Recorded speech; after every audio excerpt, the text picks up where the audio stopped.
Gracias. Hoy día le damos la bienvenida a Carlos Torres Rotondo.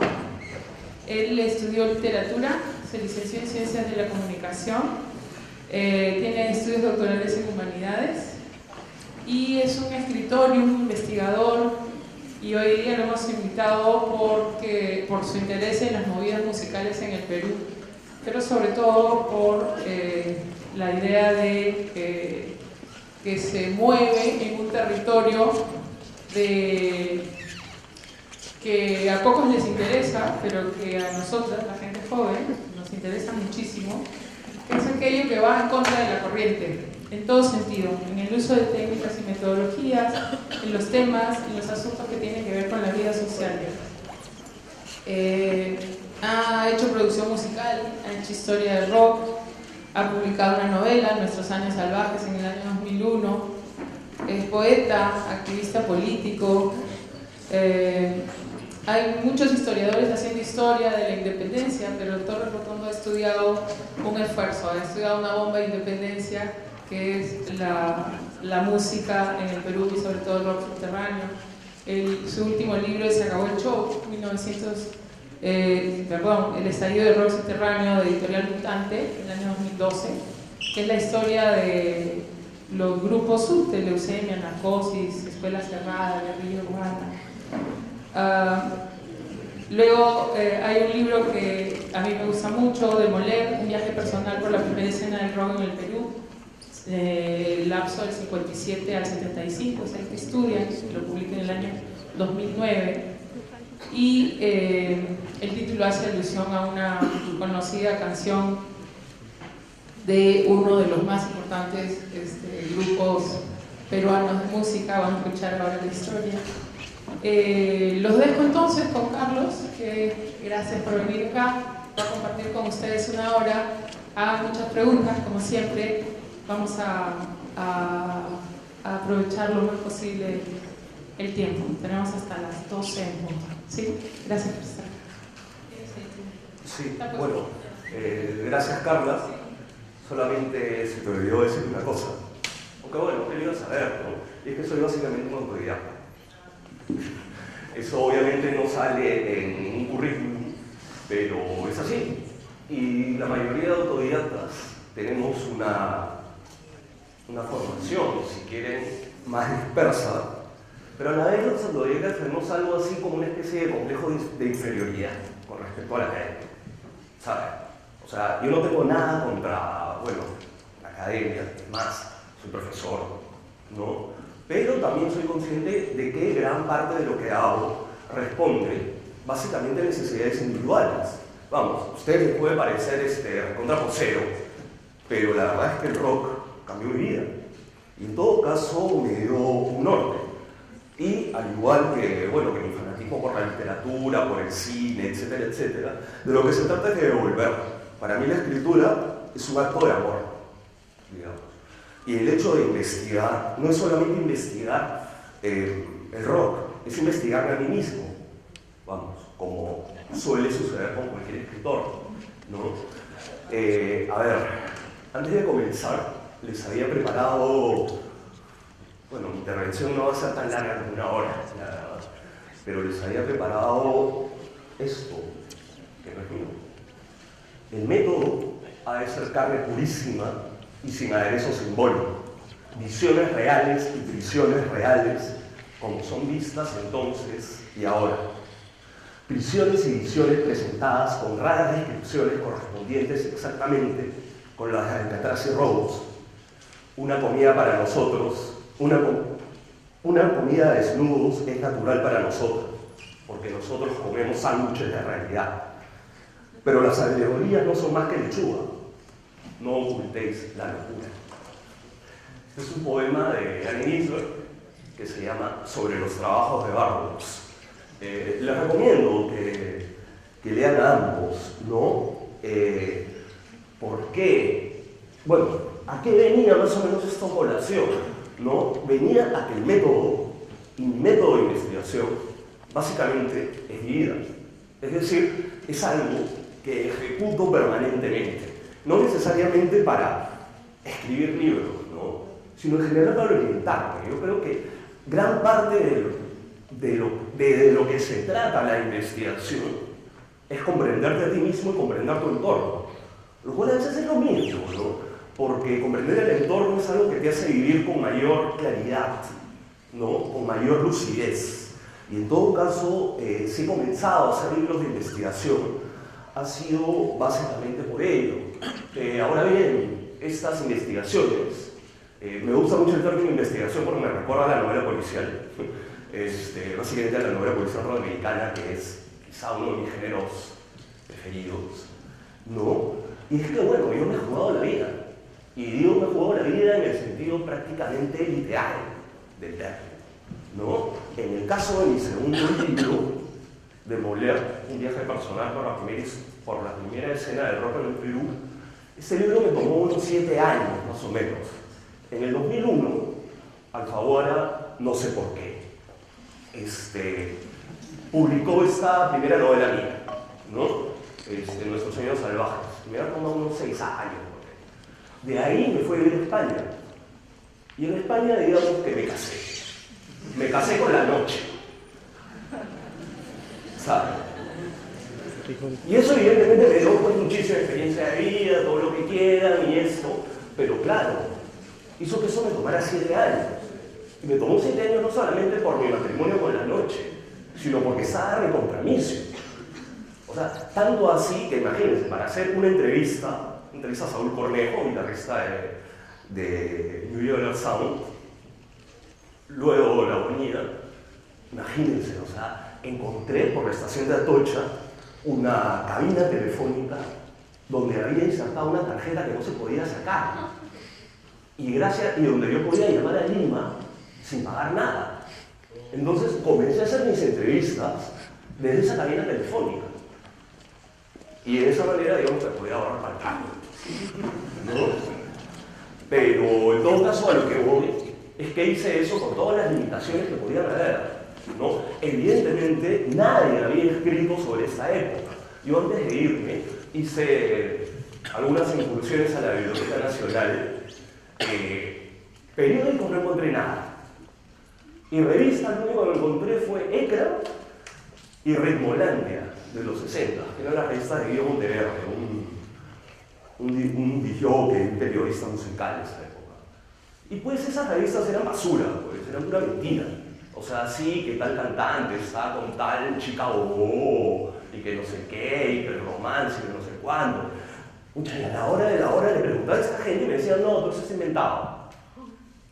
Ya pues, o sea, eso desafiaba cualquier paradigma sobre historia y prehistoria, digamos, dado que yo no podía confiar en las fuentes escritas, porque o no la vieron, o era prensa del corazón. Y evidentemente yo no voy a ponerme a estudiar eso, si es que estoy buscando una información más bien objetiva, ¿no? Entonces ya, para escribir este libro, chao fuentes escritas. Así desde el principio. ¿Qué fue lo que pasó entonces? Leí algunos libros, digamos, que me influyeron bastante. Leí Por favor, mátame, de Lex McNeil y de Gillian McCain, que es una historia oral de la escena del CBGB. La escena del CBGB en Nueva York es la escena pues, que dio a luz a Ramones, a New York Dolls, etcétera, ¿no? A la escena Totopanga. Y ese libro me inspiró muchísimo.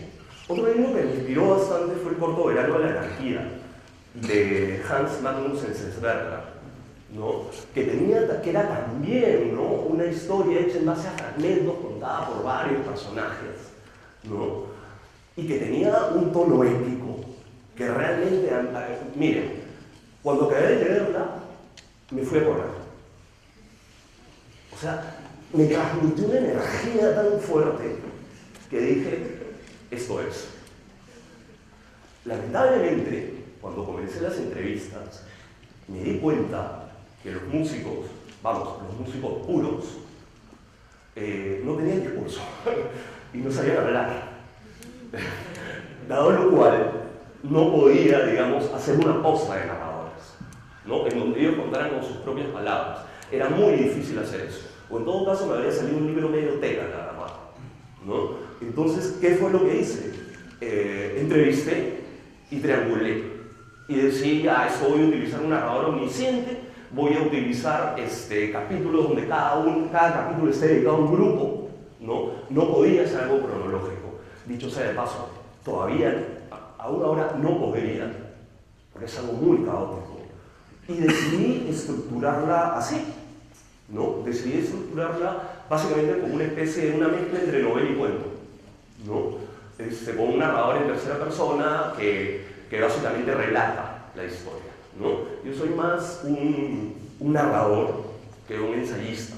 Vamos, el ensayista trabaja, o el intelectual trabaja más con conceptos. Yo trabajo más con imágenes, ¿no?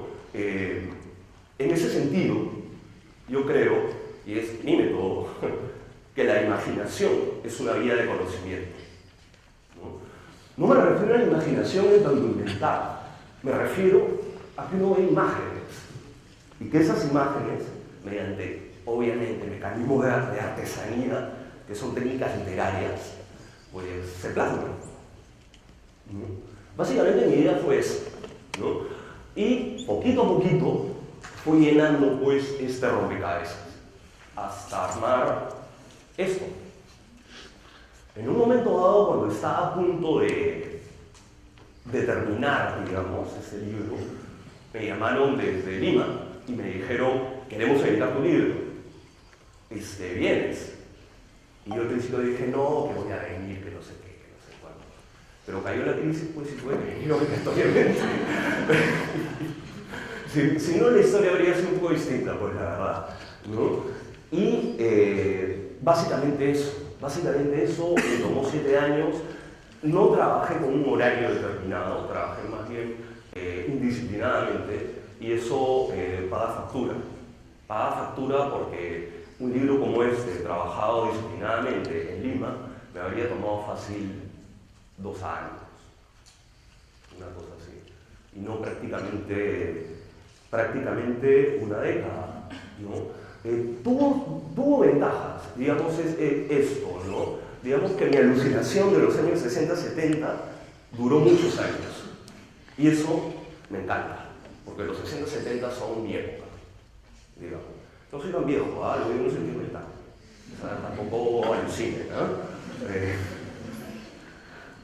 En cambio, este libro, Se acabó el show, que es otro tipo de libro, miren, a ver, les muestro algo, ¿sí? Me lo encuentro rápido para que no se aburran. Ya.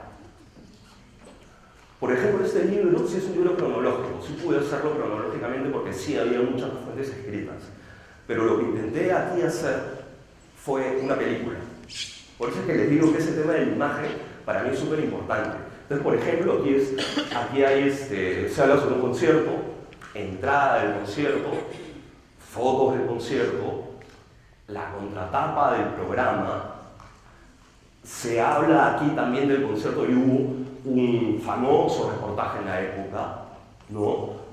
Yo les pregunté a los personajes sobre este reportaje en la época y entonces monté aquí el reportaje del 85 más los comentarios del 2011, aquí, más fotos, o sea, por ejemplo, partes del reportaje están aquí, ¿no?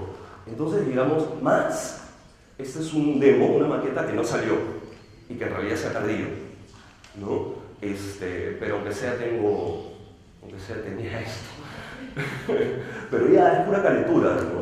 En todo caso, este libro sí me tomó a mí, es más ambicioso, me tomó 1 año y medio. Hasta hace, ¿cuánto? Hará unos 6 meses me lo habré acabado, ¿no? Una cosa así. Me tomó 1 año de escritura y aquí sí, por ejemplo, tuve la suerte, la ventaja, aunque no lo crean, de que los subterráneos sí tienen un discurso, un lenguaje crítico y lecturas. Entonces me fue bastante fácil hacer una posta de 50 narradores, testigos y protagonistas y crear de esa manera un polo, porque mi idea es en general a ver, yo no soy un objetivista, soy un subjetivista. A mí lo que me interesan son más las versiones que las verdades, cosa que no creo tampoco que exista. Lo que sucede es que estas versiones están trianguladas, pero mi proyecto, si quieren, es reflotar o sacar a luz, ¿no?, diversas versiones sobre la historia reciente del Perú desde el punto de vista de la contracultura, no necesariamente del rock. ¿Por qué no necesariamente del rock? Les pongo, a ver, son 2 libros sobre rock. Dicho sea de paso, no voy a hacer otro, ¿no? Yo me quedo hasta los 80. ¿Por qué? Porque después vengo yo. Y ahí sí voy a ser más subjetivo, porque ahí sí mis filias y fobias son terribles, ¿no? En el intermedio, entre uno y otro, escribí poesía en rock, que pese al título, eso es más poesía que rock. En realidad es sobre 4 grupos poéticos: Estación Reunida, Hora Cero, La Sagrada Familia y Cloaca. Y mi interés ahí era hacer, digamos, un traveling hacia la historia del Perú reciente y hacia, digámoslo así, la caída de la izquierda, ¿no?, dentro de los medios intelectuales peruanos, ¿no?, desde el punto de vista de la poesía, ¿no? ¿Y qué tipo de poesía? Básicamente la poesía conversacional callejera, digamos, ¿no? Vamos, poesía con actitud, en otras palabras, ¿no? Y evidentemente para esto conté con menos voces que las 50 voces, deben haberse unas 15 voces máximo, una cosa así. Pero es que claro, los poetas de valor son menos, pues. Ahí tenía esa limitación, ¿no? Por eso, por el hecho de que solamente he escrito libros sobre rock, me considero más bien alguien que trata el tema de la contracultura, ¿no? Ahora bien, no sé si es que vaya a hacer más documentales. Estoy trabajando, ahora les explico qué es eso, ¿no? Ahora estoy trabajando en otro libro que ya no tiene que ver con la contracultura, pero veamos, ¿no? Vamos cómo sale. En todo caso, y sé que esto también ha creado polémica entre alguna gente, es que yo soy un escritor que hace documentales. Y nuevamente, o sea, ahí viene la influencia de la imagen, ¿no? He tenido que extrapolar un género cinematográfico, ¿no?, para contar. O sea, si es que hacía un ensayo literario, pues no era un género que encajara, digamos, ¿no? Yo quería contar historias entre comillas reales. Digo bien entre comillas porque está ese componente subjetivo muy fuerte, ¿no? Yo creo que el lector se hace la idea, ¿no?, más o menos, entre todas las contradicciones. Pero es eso. Yo lo que intento hacer es un cruce de géneros entre el nuevo periodismo, ¿no?, la narrativa, ¿no?, y el ensayo, también, evidentemente, y la obra de consulta. Es decir, mi intención es que esto sería como una novela, pero que también sirva como obra de consulta para gente que quiera, pues, escribir sobre esto, ¿no? Digo, por ejemplo, yo creo que hay cosas que más o menos son evidentes. Por ejemplo, aquí se habla de un concierto, que es un concierto importantísimo, ¿no?, del cual solamente quedan 3 testigos confiables. 2 decían que nunca había existido y 1 decía que sí. Sin embargo, cuando vi un video sobre otro concierto, dicho sea de paso, vi al fondo, un afiche que yo no conocía. Entonces agarré, puse pausa y me di cuenta de que era el afiche de ese concierto en particular. Y lo puse ahí para dar la réplica, ¿no? Entonces la gente, pues, ahí se da cuenta, ¿no?, en medio de las contradicciones. Ahora bien, quise poner las contradicciones, definitivamente. O sea, estas grietas en la memoria, estos errores, ¿no?, dicen, ¿no? Y eso, vamos, eso es parte de mi método, ¿no? ¿Qué más? Así. Otra cosa que también hago mucho en mis entrevistas son bien raras, la verdad. O sea, no raras, son bien largas. Duran 4 o 5 horas promedio, más o menos. Y suelen sacar de quicio a mis entrevistados. me acuerdo todavía una entrevista con Flores de los Saicos, donde le pregunté sobre la decoración de su cuarto, ¿no? Y medio que me dijo, oye, ¿por qué me preguntas esto? Que no sé qué, que no sé cuándo. Y era importantísimo. Era importantísimo porque ese lugar era donde ensayaban los Saicos. Y yo necesito descripciones, necesito detalles para dar ilusión de realidad, ¿sabes? Entonces, todos esos detalles suman y cuentan. ¿Para qué? Para que el lector vea las imágenes en su mente, ¿no? Eso, bueno, eso se me vino por una de las clases de Nabokov, de literatura francesa. Ustedes saben cómo preguntaba Nabokov. Describa la habitación de Madame Bovary. Obviamente, pues, el 99% del salón salía jalado, ¿no? O sea, ¿quién se va a interesar en eso? Pero era importantísimo. ¿Por qué? Porque la habitación te da detalles sobre la conciencia del personaje, ¿no? Es eso. O sea, y si quieres tener un decorado, digamos, que demuestra la época, pues tienes que saberla, ¿no? Una cosa que hice para sacar el show, pero eso sí fue para apañarme, en realidad. No, sí, tengo que reconocerlo. No, era necesario también. Es que yo iba a entrevistar solamente con una cronología, ¿no? En un momento dado, como había entrevistado a tanta gente, esa cronología me la memoricé, ¿no? Entonces me acuerdo que uno de los últimos entrevistados, Daniel F., bueno, yo lo repetía, en tal concierto de tal fecha, de tal celebrado, tal, es cierto que hiciste tal cosa. Y el pata me decía, mira, no recuerdo, no en realidad sabes más de ese que yo. Nunca tuve mejor al lado. Esa es la verdad, ¿no? ¿Qué más? Sí, las preguntas también vienen por el lado de cómo los personajes sintieron cada escena. Si bien me interesa mucho la trama narrativa, a mí lo que más me interesa es la intensidad de cada escena. Es decir, más allá de que esto sea el libro de consulta o no, a mí lo que me interesa es que la gente se divierta. Y más que se divierta, que tenga emociones. Y la mayoría de esas historias son historias épicas. Y son historias de utopías colectivas que por A o B razones, bueno, en la mayoría de veces porque se pelean ellos mismos, acaban pues diluyéndose, digamos. Entonces, esa utopía, o ese sentimiento de la utopía, que dicho sea de paso, yo sentí por primera vez en el corto verano de la anarquía, ¿no? Era algo que me interesaba, ¿no? ¿Por qué? Porque vivimos una época sumamente individualista, ¿no? Y en una época en la que la tradición de las vanguardias, no me refiero solamente a los años 20, también la de los años 60, 70, ¿no? Ha caído, pues, ¿no? Vamos, yo creo que todas estas vanguardias, tradición literaria de la cual me adscribo, tienen como programa la famosa frase de Rambo, ¿no? El cambiar la vida, ¿no? Creo que el cambiar la vida es algo así como el plan de gobierno de las vanguardias, ¿no? Evidentemente yo no soy ni de izquierda ni de derecha, como decía Roberto Bolaño, yo no soy de derechas porque es inmoral, y no soy de izquierda porque me da vergüenza ajena. Yo soy una de esas tradiciones.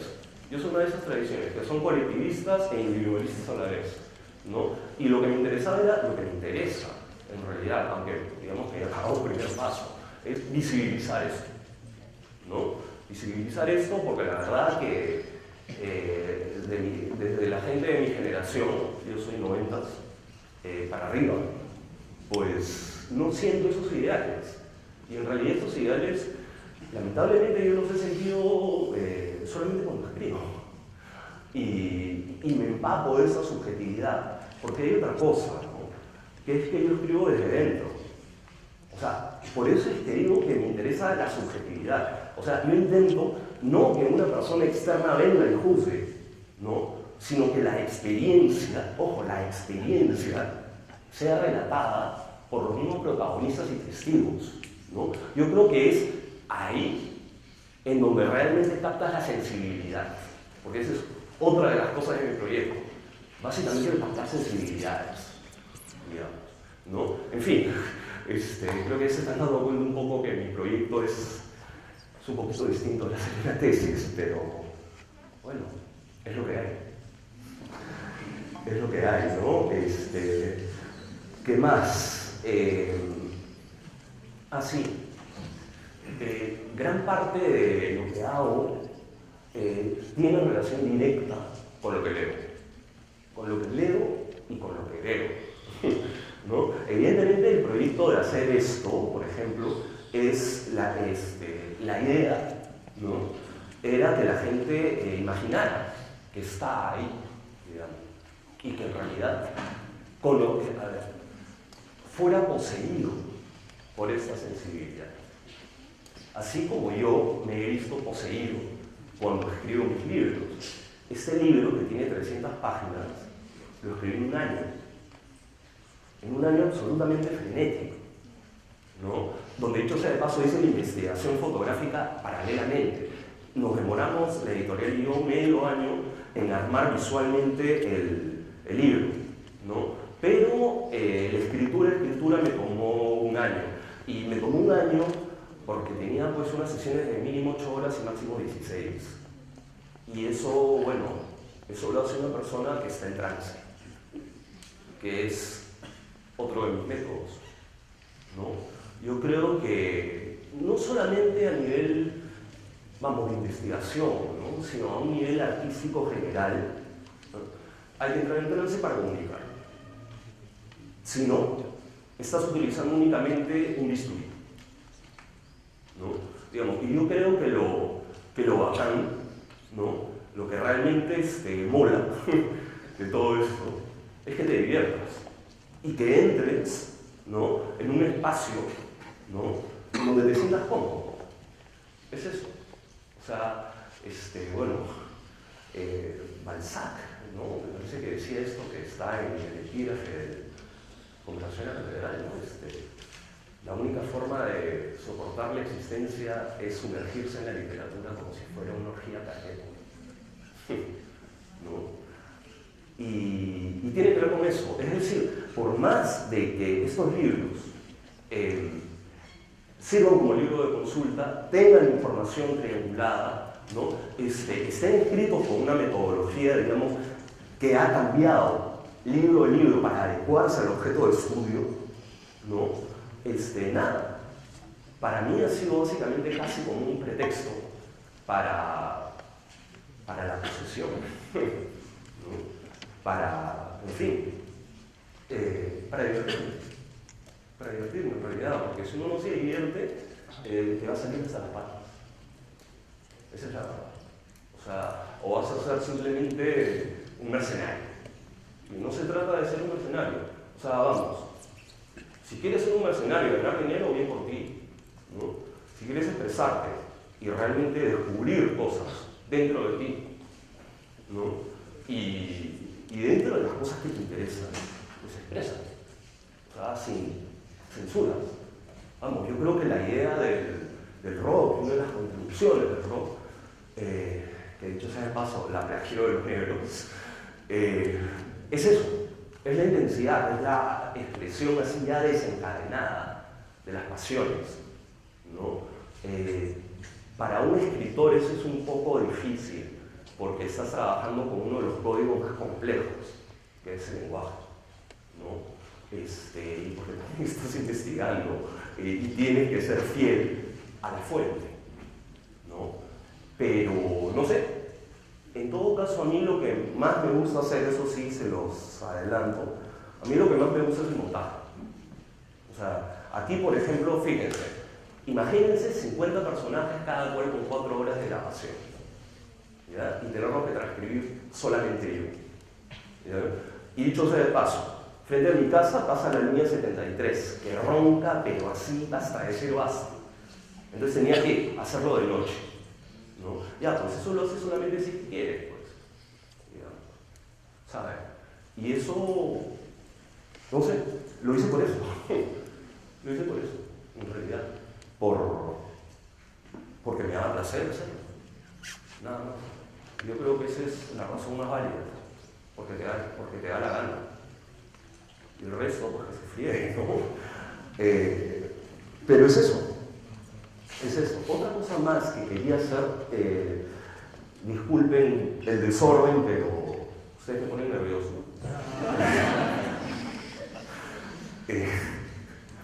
No, bueno, es que estoy con un pensamiento más rizomático que ordenado, ¿no? Esa es una historia secreta. Esa es una historia secreta de los últimos 30 años, 40 años, si quiero, en la historia del Perú. ¿No? Básicamente de los 60, 30 años, ¿no? De los 60 hasta los 80, porque no voy a avanzar más. No me interesa, en realidad. ¿No? Pero nada, mi idea es eso, es reflotar historias secretas. ¿No? Yo creo que el rock en los 60, 70 llegó a un nivel artístico impresionante a nivel latinoamericano. Y eso se desconocía, digamos, hasta que comenzaron a haber reediciones, hasta que comenzaron a haber varias cosas, ¿no? Salió mi libro, salió el libro de Soto Novid, etcétera, etcétera, ¿no? Pero era necesario. Era, digamos, un servicio público, ¿no? Como dice en la canción de Atlas, ¿no? Ese es un anuncio público comunitario, ¿no? Y es un poco eso, ¿no? Esta idea de la historia secreta es una idea de Greg Marcus, ¿no? Tiene un libro que se llama Rastros de Camino, que se subtitula Una historia secreta del siglo XX, en donde él hace, digamos, habla sobre la evolución de las vanguardias más radicales, dada el situacionismo y el punk, ¿no? Y habla sobre nexos secretos que hay. Entonces, un poco mi interés es ese, ¿no? Es ver esos fenómenos culturales, básicamente, ¿no? Que han sido ignorados y que, sin embargo, reflejan una sensibilidad acorde con una época determinada, ¿no? Quería leerles... Sí. Este es un texto de mi maestro Enzensberger, que está en el corto verano de la anarquía, y que es una especie de poética mía también. Estas pocas sentencias captan un producto colectivo, una algarabía de voces. Las declaraciones anónimas y contradictorias se combinan y adquieren un nuevo carácter. De las narraciones surge la historia. Al fin y al cabo, la Gran Marcha China es para nosotros lo que se cuenta de la Gran Marcha China. La historia es una invención y la realidad suministra los elementos de esa invención, pero no es una invención arbitraria. El interés que suscita se basa en los intereses de quienes la cuentan.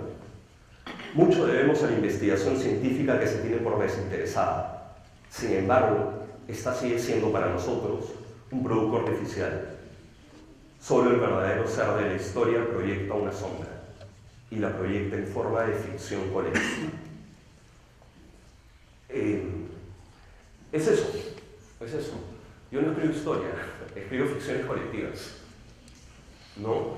Es decir, lo que alucina la gente que pasó. Y en mi caso, el hijo, digamos, ¿cómo lo digo? Expresiones más bien contraculturales, ¿no?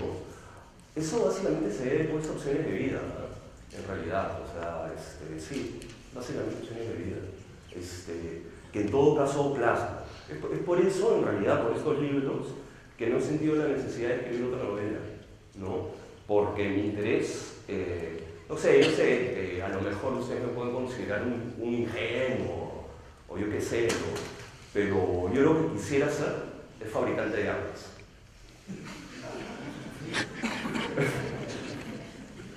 Y lo digo en serio.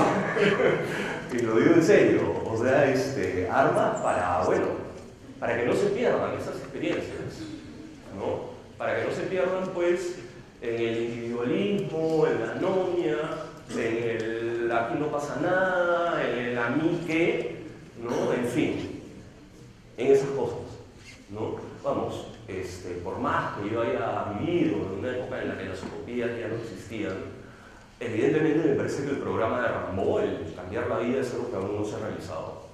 Y yo, ingenuo, creo que en todo caso, así sean batallas perdidas, pues hay que luchar por ello. Como decía Borges, es de caballeros luchar por causas perdidas, ¿no? Y ese es un poco, ¿no? Nada, no sé si terminar o qué, quería contarles un poco sobre algunos de estos libros, ¿no? Ya. A ver, este libro fue el más difícil de escribir. Ya saben más o menos por qué. En realidad, como dice la canción de Luis Miguel, no culpes a la noche.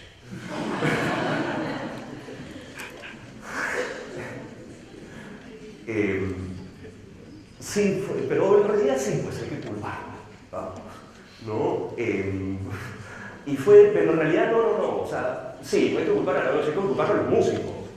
O sea, los músicos no podían hablar, no tenían mayor discurso más allá de eso. Nosotros estábamos influenciados por los Beatles.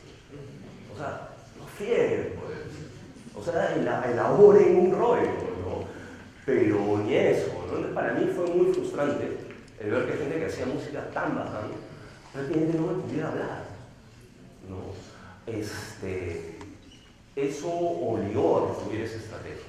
Ahora bien, yo no quisiera que esa estrategia se repitiera. Es una estrategia que a mí me ayudó a madurar mucho como escritor, porque básicamente escribí el libro. Ya les voy a decir un poco cómo escribo, porque, bueno, lo que se puede decir. Pero este libro para mí fue bien difícil justamente por eso, porque tuve que escribirlo todo. No fue como que ya fue un radicalismo en cuanto a narrativa, pero total, ¿no? Sí, también otra cosa, en la época en la que... miren, el libro me lo autografiaron los iPods. Los únicos a los que le permitiría que autografiara mi propio libro. Y nada, en esta época, y hoy día, miren, estos son todos los 45 de la época. Y esto, que vino así, son todos los LPs. Después hay fotos por ahí, ¿no? Pero no tantas como se acabó el show, ¿no? No, pero esa época fue bien fuerte, estaba viendo un squat. No sabrán lo que es eso, es una casa ocupada. O sea, con problemas de que podía llegar la policía y desalojarte y toda la cuestión. O sea, es una época en la que comías paellas todos los días. Es eso. Pero era necesario. Por eso es que le digo que también me he arriesgado bastante a hacer estas cosas. O sea, era necesario. Poesía en rock. Este texto, como les digo, sobre la poesía conversacional callejera, Estación Reunida, Hora Cero, la Sagrada Familia Peruana, tiene la particularidad de que fue escrito a 4 manos. La escribí junto al poeta José Carlos Irigoyen. Y no la escribimos. Este capítulo tú, este capítulo yo. No, lo escribimos juntos. Es decir, prácticamente como grupo, como banda, digamos. Y lo comenzamos a escribir cuando yo todavía estaba en Madrid. Luego me mudé a Tarragona, y en Tarragona seguimos escribiendo a partir de Skype. O sea, imagínense, estamos escribiendo por Skype. Y de ahí vine a Lima, y fueron unas sesiones, pero brutales, porque después mi pata estaba palteado como que nunca más iba a escribir porque estaba a punto de tener una hija. O sea, el miedo de todo poeta, ¿no? De tener que trabajar.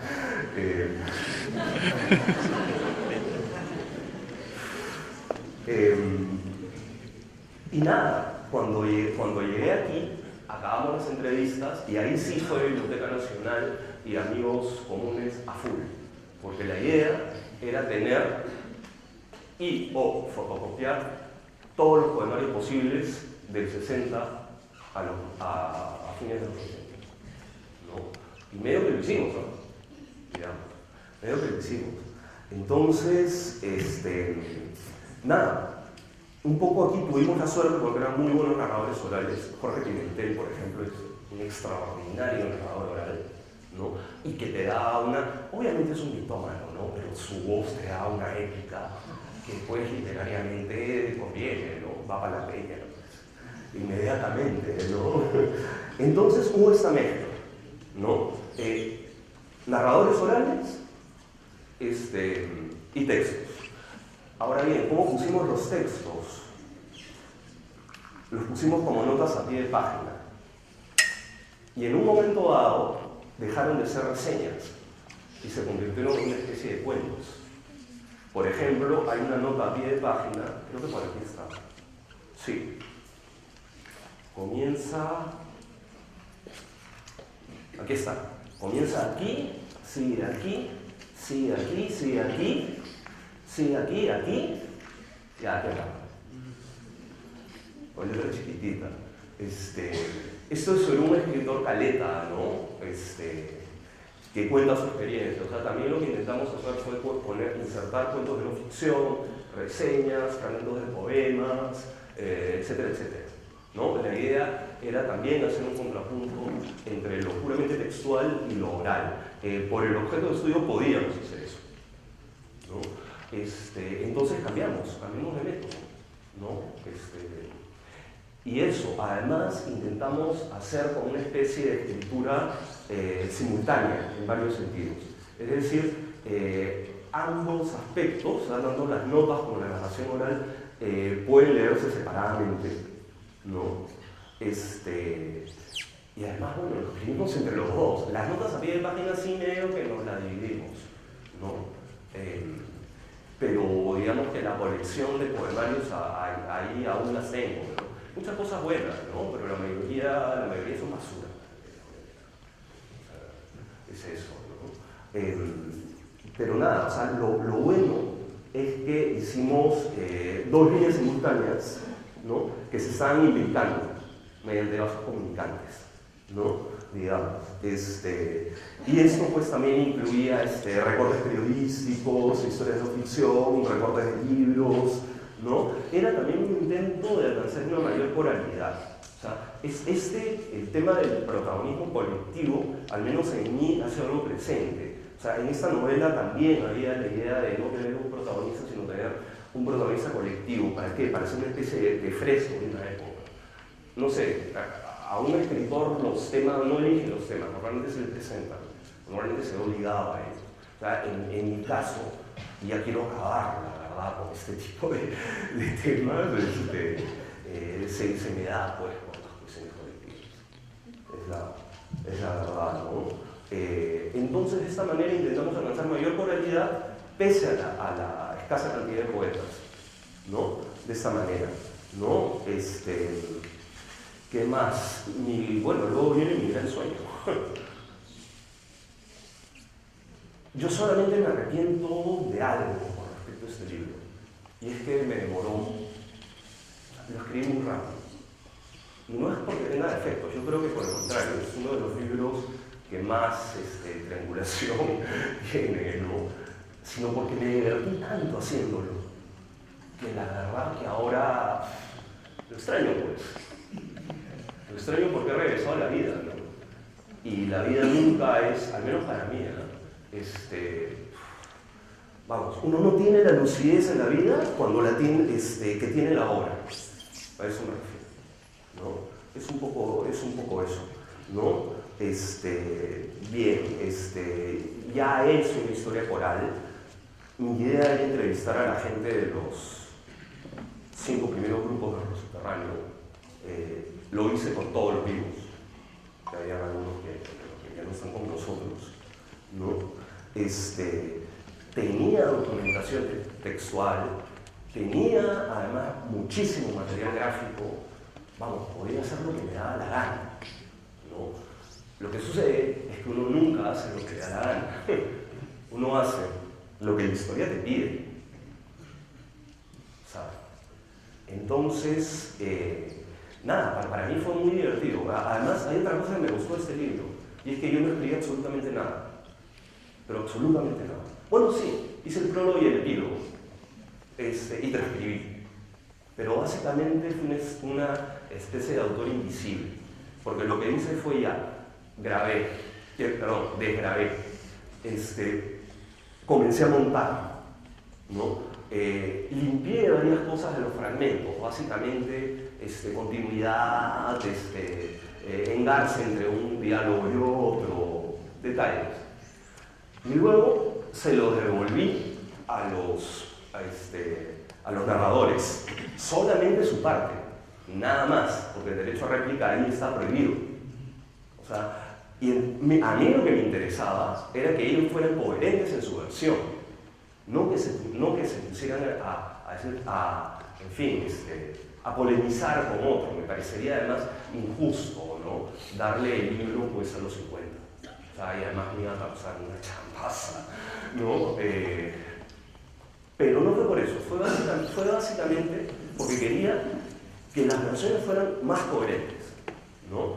Entonces, nada, yo pasé las correcciones de ellos, todos contentos, todos felices, incluso publiqué versiones que eran prácticamente impublicables, tipo la de un músico que acusaba... la única censura que hice, que fue censura obviamente consentida, o sea, que le dije al pata, oye, esto yo no lo puedo poner, y él me puede dar problemas judiciales, y ya, el pata atrapó. Y es que el pata estaba pues acusando de pedófilo a otro músico, ¿no? Fue la única censura. Fue la única censura, pero fue básicamente por un tema más bien de posibles denuncias contra mí. De no ser por eso, su versión, ¿no? O sea, y claro, o sea, una persona como yo y que trata este tipo de temas no puede censurar, es lo último, ¿no? Pero nada, yo digámoslo así, sí, pues mi voz no interviene, solo interviene la de ellos, solo prólogo y epílogo. Por eso un poco, no sé, esa imagen budista, ¿no? De hacerlo haciendo, ¿no? El escritor invisible, ¿no? Por eso es que digo que ese libro no lo he escrito yo, ¿no? Lo he hecho no haciendo nada, ¿sabes? O en todo caso, volviéndome transparente, volviéndome invisible. Lo cual tiene buena relación con un montón de ideas mías, ¿no? Y tal, ¿no? Pero eso, ¿no? Fui básicamente un director de orquesta, ¿no? Para este libro, bueno, sí, quería simplemente acabar un poco contándoles antes de que me tiroteen, sobre las reacciones de mis personajes frente a esto, ¿no? A ver, nadie, ninguno, felizmente, hasta ahora, ha dicho que lo que yo he escrito es mentira o no se usa la verdad. O sea, tanto así que incluso en Demoler, que es un libro que en parte tuve que escribir por pura memoria, que incluso me hicieron un homenaje, ¿no? Y fue bien bacán, fue muy, muy bacán. Y me dijeron eso, ¿no? Que yo estaba diciendo la verdad, y que tal, y que no sé cuánto. Y la verdad que me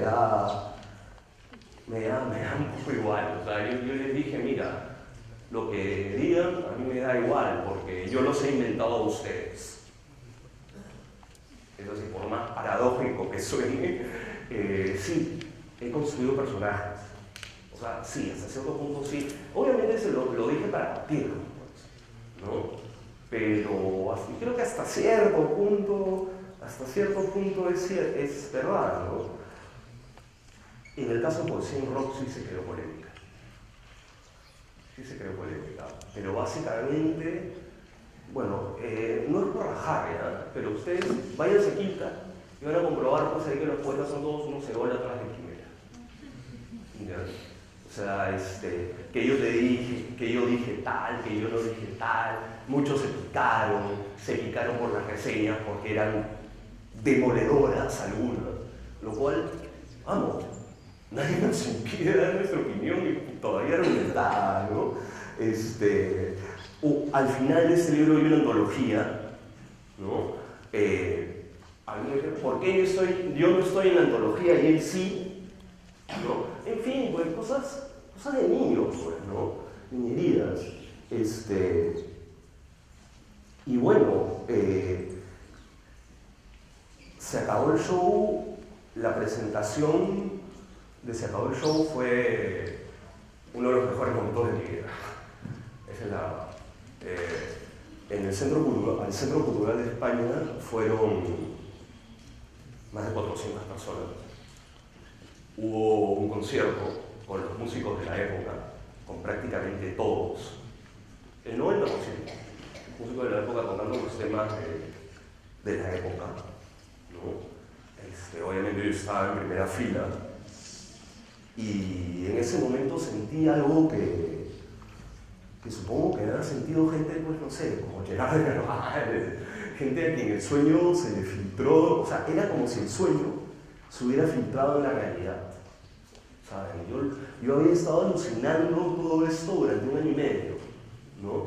Y ya estaba alucinándolo medio como una ficción, ¿no?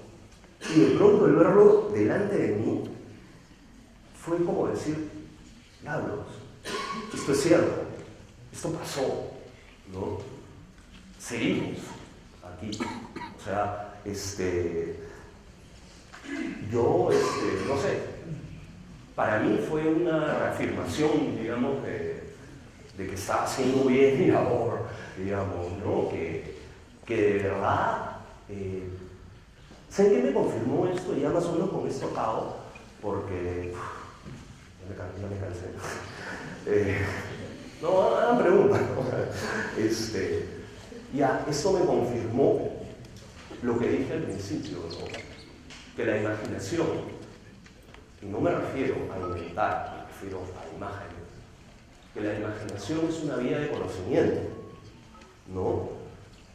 Y que, bueno, para decirlo un poco soberbiamente, bueno, se los dije a ellos igual, pero se los dije un poco por fregar, ¿no? O sea, bueno, que yo los inventé, solo que ellos no lo recuerdan. ¿Y qué más? Nada, hay, en fin, estas cosas, este tipo de investigaciones se pueden llevar a un límite, pero la recompensa y el placer que sientes al tomar la máquina del tiempo es mucho, mucho mayor que cualquier otra cosa. Y eso no lo he cambiado por nada, ni siquiera por la noche. Ya bueno, creo que con eso... Gracias, Carlos.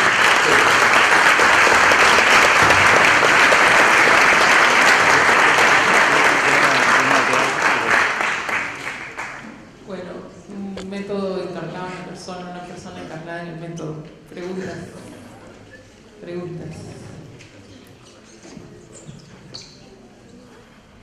Es tímido,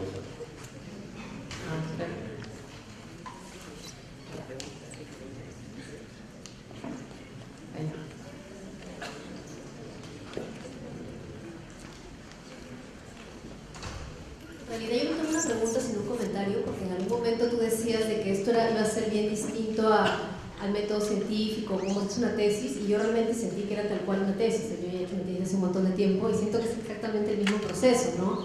Es la pasión con el tema, es que a veces la disciplina te gana y lo dejas años tirado y luego regresas, y si la terminas es porque la querías y te gustaba. Y como tú decías, ¿no? Es decir, puede haber bulla, puede haber ruido, puede estar recontramisio y te las arreglas para hacerlo. Entonces a mí me encantaba la exposición, porque pese a que tu entrada fue esto es distinto al método de una tesis, yo sentí que era exactamente una tesis. Así fue mi tesis, ¿no? Hace un montón de tiempo. Entonces es exactamente lo mismo. No sé, yo creo que a mí más bien me jalaría, ¿no? Yo no trabajo tanto con conceptos como con imagen. Pero y más cosas que no puedo decir. Claro. No, es que también hay un montón de cosas que cuando uno sustenta no las dice. O sea, todo lo que uno hace para inspirarse o no inspirarse cuando hace una tesis, no las cuenta su asesor ni las cuenta al jurado, ¿no? El jurado al final de un proceso que parece muy coherente, que parece muy terminado, que se ve muy bonito, que hay fotos, pero nadie sabe todo el proceso que involucró eso, ¿no? Entonces, en ese sentido me parecía que sí había conexión, ¿no? Claro. El producto final puede que sea un poco distinto, puede que aparezca en este marco teórico y estos conceptos en una tesis, en mi caso, de ciencias sociales, pero yo siento que el proceso, cuando hay un producto que te apasiona, sea una novela, un libro, un video, siento que las idas y vueltas se parecen, ¿no? Hay este encuentro. Sí, parcialmente es cierto lo que dices. A ver, en las tesis normalmente se parte de una larga justificación, ¿no? Es eso. Como yo tengo más una formación de narrador, bueno, formación, yo comienzo en media res, en la historia.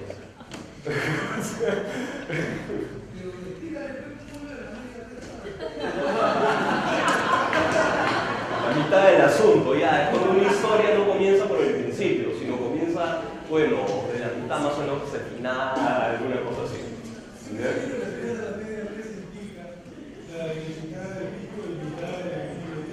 Es que yo no voy, parece que tú sí.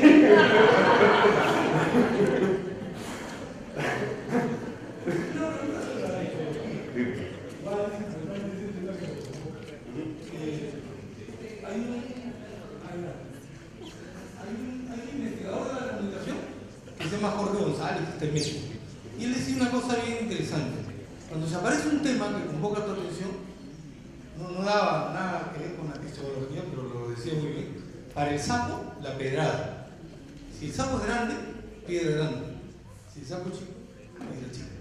Y en la exposición que se ha hecho a propósito de la metodología en cada caso, se pone en evidencia que tú la has generado, las has transformado, las has operacionalizado, de acuerdo al tema, sus ramificaciones y también hasta su estado de ánimo, ¿no?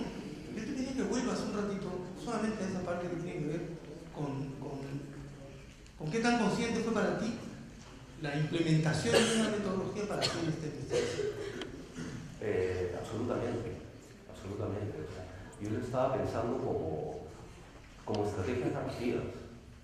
O sea, es que ese es el problema, que siempre me voy hacia la narrativa. Yo lo pensaba como estrategias. O sea, tengo este material, ¿cómo lo hago? ¿No? Básicamente eso. ¿No? Y claro, no siempre el material era lo que yo hubiera querido. A mí me hubiera encantado que Leerlo hubiera sido con los 50 narradores, ¿no? O con más. Ahora puedo usarlo para la siguiente edición, que no sé cuándo la haré. Sí podría hacerlo, porque tengo muchas más entrevistas y tal. Pero sí. O sea, yo lo que pienso es, sí, es una estrategia. Es como si fueras a la guerra, vieras un mapa, ¿no? Y vieras cómo atacas, cómo vences, digamos. Y cómo pues arrasas todo, ¿no? Pero para mí al menos lo que se trata es de arrasar, que ya no haya, digamos, no quede nada en pie, ¿no? Es un poco eso, ¿no? O sea, pero sí. O sea, sí le dejo, a ver, yo creo que la intuición viene después.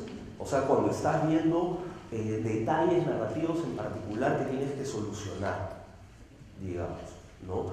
Pero si es que uno se enfrenta a un proyecto mayor sin una estrategia, pierdes tiempo, porque acabas escribiendo un montón de cosas que al final las tienes que botar a la basura. Entonces lo que se trata es un poco de aprovechar tu tiempo, digamos, ¿no? Pero claro, esa estrategia recién la haces después de una pequeña investigación, de tener más o menos claro cómo lo vas a afrontar, ¿no?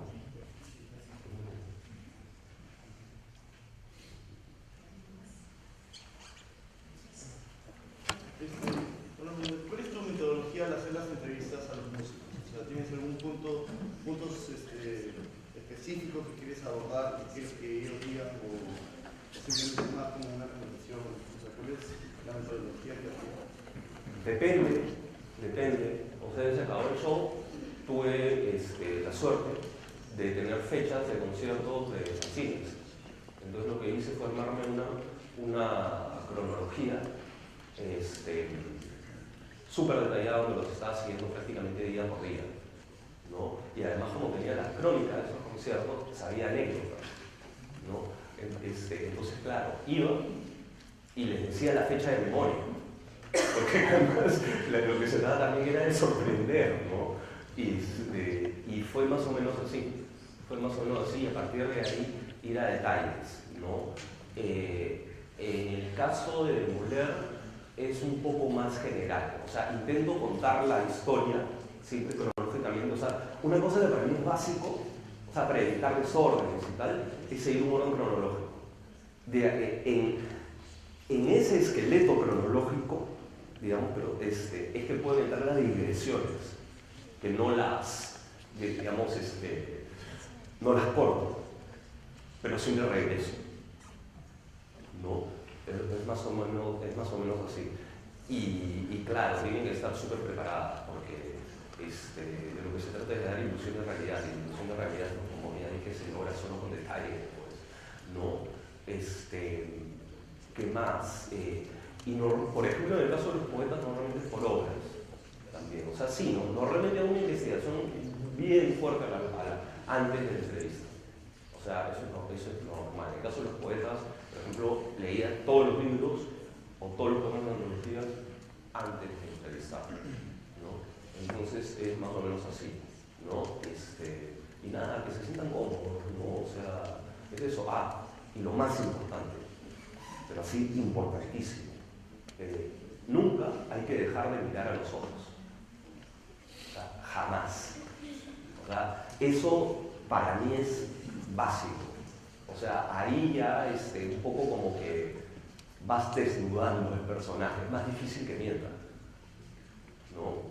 Es eso, ¿no? Y esa es básicamente esa es la técnica que utilizo, ¿no? Y que sea, en fin, que se sienta cómodo, ¿no? Que se sienta cómodo dependiendo de cómo sea el personaje. O sea, hay algunos personajes a los que les tengo que dar traumas. ¿Está bien o no?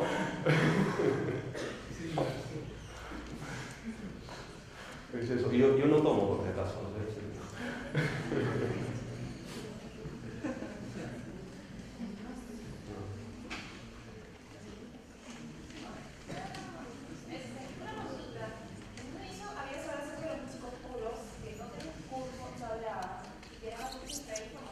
Con cucharita. ¿Cómo hacías tuviste que necesitar realizar otra entrevista o otros medios o alguno de ellos se le habla? ¿Cómo fue tu experiencia? Ya, a ver, yo tuve cierta facilidad, digamos, ¿por qué? Porque mi padre es músico de los años 60. Entonces, bueno, no sé si ustedes habrán llegado a ver Risas y Salsa, época que había un sketch que era el Doctor Chantada. El Doctor Chantada era un pata, o sea, que, a ver, Alex va a ir los cómicos, ¿ya? Te negaba pues todo, era un burócrata, ¿no? Toda atención y tal, ¿no? Y al final el pata decía, sí, pero yo vengo de parte del Doctor Chantada, haberlo dicho antes, no sé qué, ¿no? Tenía, mi papá jugaba ese mismo papel, mi papá era una especie de Doctor Chantada. Entonces, eso primero me abrió las puertas, ¿no? Y de ahí repregunta. O sea, pero claro, bueno, ya, para ser franco, ya hay bastante quemado, ¿verdad? Y eso es difícil, ¿sabes? No, o sea, es que para cuerpo, yo me acuerdo de aquellos. Triangular, es eso. Otra cosa que hice mucho para devolver fue que cuando yo estaba en España hay una muy buena red de bibliotecas públicas, ¿no? Entonces el tiempo en el que no estaba, en fin, me iba a las bibliotecas públicas y me leí fácil el 90% del libro sobre los años 60 que estaban en toda una cosa así.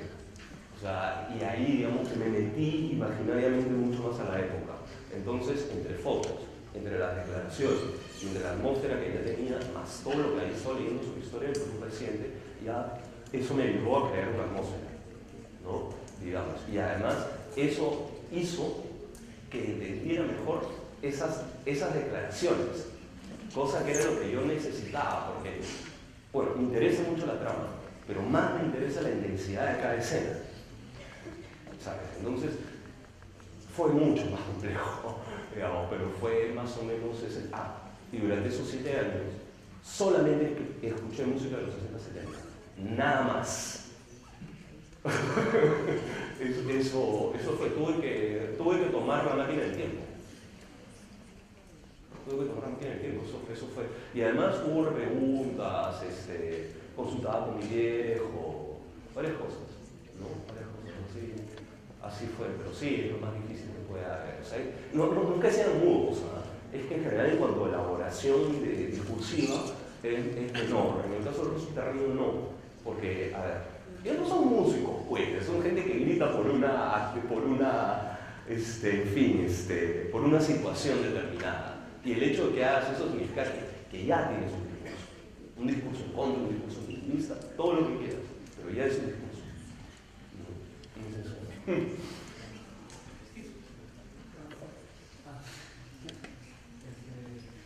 Quería preguntarte cómo veías el hecho de que un espacio académico te invite a hablar con tú mismo dijiste que no eras estéticamente una persona académica, tu investigación no es estéticamente tampoco eso. Y primero, ¿cómo lo veías? ¿Y qué cosas crees que puede surgir de ese intercambio entre espacio académico y autoridad? Bueno, yo no lo pondría tanto. O sea, sí, soy autodidacta. O sea, es más, yo creo que el 80-90% de cosas que he leído las he leído por mi propia voluntad, no porque me las hayan dado a leer. O sea, en ese sentido lo digo, ¿no? Pero soy profesor universitario, estudio 2 carreras. O sea, tengo esa cuestión doble, digamos, ¿no? O sea, que no es tampoco eso. Lo que sucede es que el formato en el cual trabajo, ¿no?, es distinto. Pero una cosa es el formato y otra cosa es el método. ¿No? Es eso, básicamente. O sea, pero igual, o sea, puedo moverme en el otro formato también. Eso no tengo ningún problema, ¿no? Excepto que tengo una cola de libros por escribir antes. No, sí hay una cola. Es así. Nada, me parece muy bien. O sea, me parece muy bien. Creo que, no sé, yo he intentado escribir libros que sean, bueno, en fin, que tengan la mayor triangulación posible, ¿no? Que sean retratos de una época determinada, ¿no?, en base a los datos que hay, digamos, ¿no? Pero no creo que haya una oposición total. Lo que sí creo es que la academia no ha tomado en cuenta ese tipo de temas. Es eso. O sea, temas que me parecen importantes y, bueno, que son más divertidos. Pero no, o sea, yo creo que básicamente mi diferencia es esa, es una cuestión temática, ¿no? A nivel metodológica, no tanto. O sea, es una diferencia de formato y temática, ¿no? Metodológica, ¿no? Yo creo que básicamente por ahí iría la cuestión. Pero claro, no puedo ser académico, eso cómo, pues.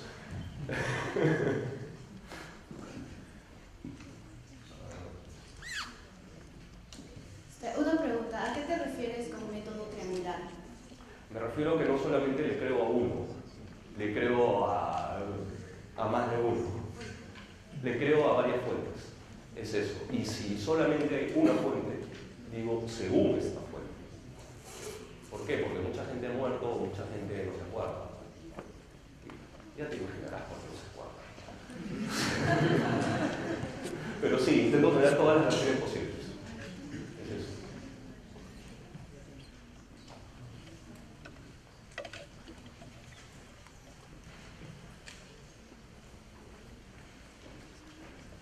Hola, ya, yo tengo una pregunta no tanto por el método, sino quería saber más o menos, o sea, tú fuiste a España, de hecho que tienes que haberte influenciado por algunos autores en ese momento y quisiera saber cómo habías recepcionado esa información cuando fuiste a España.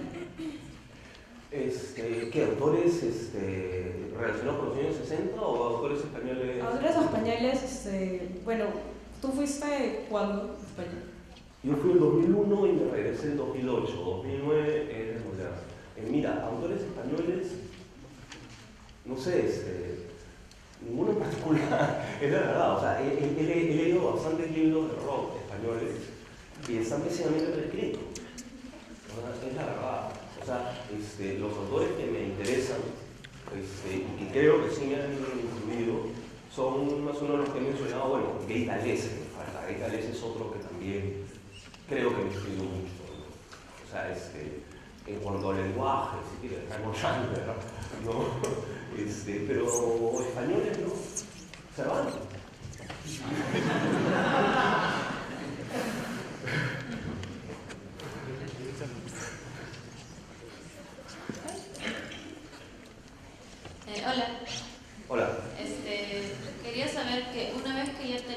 la información recogida y, por ejemplo, lo que dijiste, esas 4 horas de cada entrevista y toda esa información, luego, ¿cómo fue el proceso de ya, digamos, sentarte y ponerte a escribir y cuánto duró y cómo fue? Primero desgrabar, que es lo más feo y fuerte de todo el trabajo. Desgrabar me parece horrible. De ahí corregir, de ahí separar en bloques cronológicamente y de ahí ya empezar a montar, que es la parte que más me gusta, que es el montaje. O sea, es más, normalmente tengo referentes cinematográficos cuando monto, ¿no? Que no parece, pues, ¿no? Pero, por ejemplo, en Se acabó el show, yo pensaba mucho en Casino de Scorsese, por ejemplo, ¿no? Que tiene más de un narrador, ¿no? Y un estilo bastante dinámico, ¿no? Pero eso, más o menos, es algo relativamente sencillo. Lo que sucede es que es un chambón, o sea, y sobre todo el tema de desgrabar, o sea, y claro, no se lo puedo dar a otra persona para desgrabar porque no es confiable, pues. Es eso, tengo que hacerlo yo, ¿no? Y eso, básicamente, o sea, como te digo, lo mejor es editar, pero para editar tienes que tener ya varias entrevistas a la vez. Yo tenía una cronología, entonces lo que hacía era, cada parte que correspondía, sabía dónde ponerla, y de ahí iba llenando todos los huecos. Es eso. Y luego iba remontando, digamos, para lograr más dinamismo, ¿no? O sea, lo trabajaba en realidad como una película, ¿no? Sí, más o menos es así, ¿no? En Poesía en Rock también fue más o menos así. Lo que sucede es que aquí, si bien los cortes en Se acabó el show son chiquititos, aquí son sábanas, ¿no? Pero obviamente estas sábanas no me las han dicho en ese orden, ¿no? Entonces también ahí es más o menos como que lo mismo, tienes que ver cómo vacilando la cosa.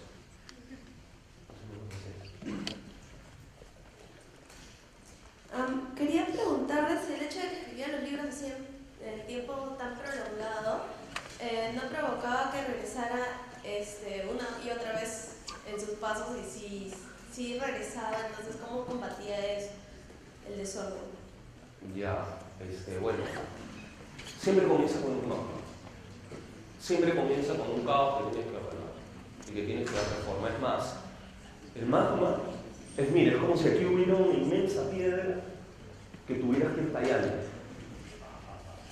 hasta formar una figura que es el libro, digamos. Para mí lo más trabajoso es cortar la inmensa piedra, o sea, desgravar, tener toda la madeja así caótica, ¿no? Normalmente hago esa parte lo más rápido que puedo, ¿no? Excepto cuando hay problemas a la hora de desgravar, o sea, cuando hay detalles muy fuertes y cosas así. Demoler me tomó tanto tiempo básicamente por, los músicos estaban desperdigados, ¿no? En Inglaterra, en Estados Unidos, en Lima, y yo estaba en Madrid, y en una época en Barcelona. Es más, el demo, iba a decir, el primer borrador de Demoler, lo escribí en Barcelona, lo escribí en 8 meses, 7 meses, por ahí, una cosa así. Y de ahí estuve como 3 años, no, miento, año y medio que no lo toqué. Y de ahí fue pulir. Una cosa así. O sea, lo único que hice en ese año y medio fue entrevistar, hacer cosas más relax, ¿no? Entonces no fue tan así duro, ¿no? Los otros libros sí han sido mucho más fuertes, ¿no? Pero por ejemplo, Se acabó el show, lo corrigieron los protagonistas. O sea, por ejemplo, yo lo único que me dediqué fue a hacer ¿cómo lo digo? Es el tema de distancia, ¿ya? O sea, dicen que dijo tal cosa, o sea, trabajar con el ritmo, digamos. Era eso, y trabajar también con el ritmo de cada pedazo, digamos. O sea, mi idea es también hacer una historia divertida, digamos, ¿no? Pero no, en realidad no fue una mayor complicación. Es eso, se acabó el show, sí tuve que estar pues ahí con un horario fuerte. Ni siquiera tuve, o sea, quise, ¿no? Ahora bien, yo no tengo buena memoria en la vida cotidiana, pero en los libros tengo muy buena memoria. O sea, yo me acordaba, cuando escribí eso, me acordaba de detalles que están 200 páginas atrás. O sea, detalles. Entonces, así más o menos me era más sencillo. Ojalá que esa memoria permanezca, ¿no? Pero que va a permanecer. Pero eso es más o menos lo que me benefició, ¿no? El hecho de tener buena memoria. Última pregunta. ¿Algo más? 1, 2, 3. De ahí cerramos, ¿sí? Ya, estaba pensando en lo de la memoria. Yo tengo pésima memoria, pero me parece interesante el trabajo que hiciste. ¿Qué pasa si uno no tiene buena memoria para nada? Si anciano.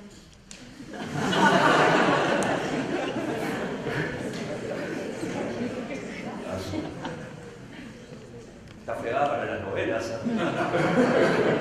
No, es que una novela, digo una novela por escrito, no una técnica. Sé que tenemos más memoria que talento, a veces. No, notas ayuda a memoria, esquemas, una cosa que utiliza mucha gente, pero que yo no uso, es un corcho, que debería usar, porque te ayuda a ordenar. O sea, agarras fichas, ¿no? Las pones en un corcho y así poco a poco vas avanzando, digamos. Y vas avanzando no en todo, sino a fragmentos. Vas llenando fragmentos, cambias fichas. Y ahí al final, que haces tus 2 o 3 lecturas finales, ahí ya te das cuenta. Ese es un control de la memoria. Sí, siempre he estado en la mente con hacerlo, debías haberlo hecho para sacar el show, pero se me pasó.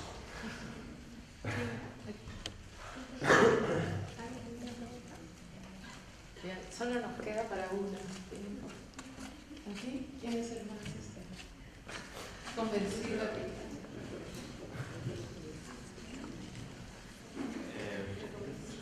Dijiste que escribes para divertirte y para que se divierta.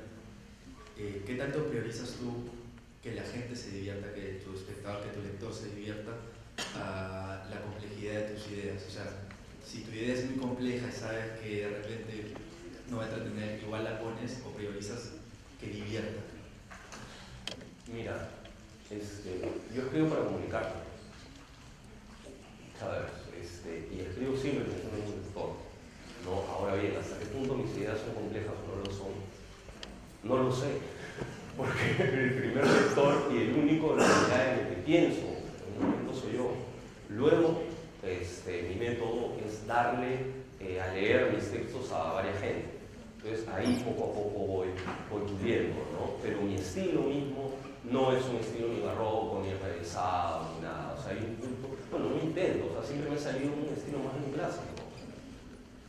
Es eso, un estilo más transparente, o sea, yo no lo elegí, ¿no? Digamos que eso me fue saliendo, ¿no? Pero me fue saliendo naturalmente, supongo que será por mis gustos literarios. Y no, básicamente eso, ¿no? Por eso no me he planteado ese problema, digamos, ¿no? Esa fue, digamos, mi apuesta cuando comencé a escribir, que fue justamente en esta universidad. Bueno, Carlos, muchas gracias por compartir este tiempo con nosotros.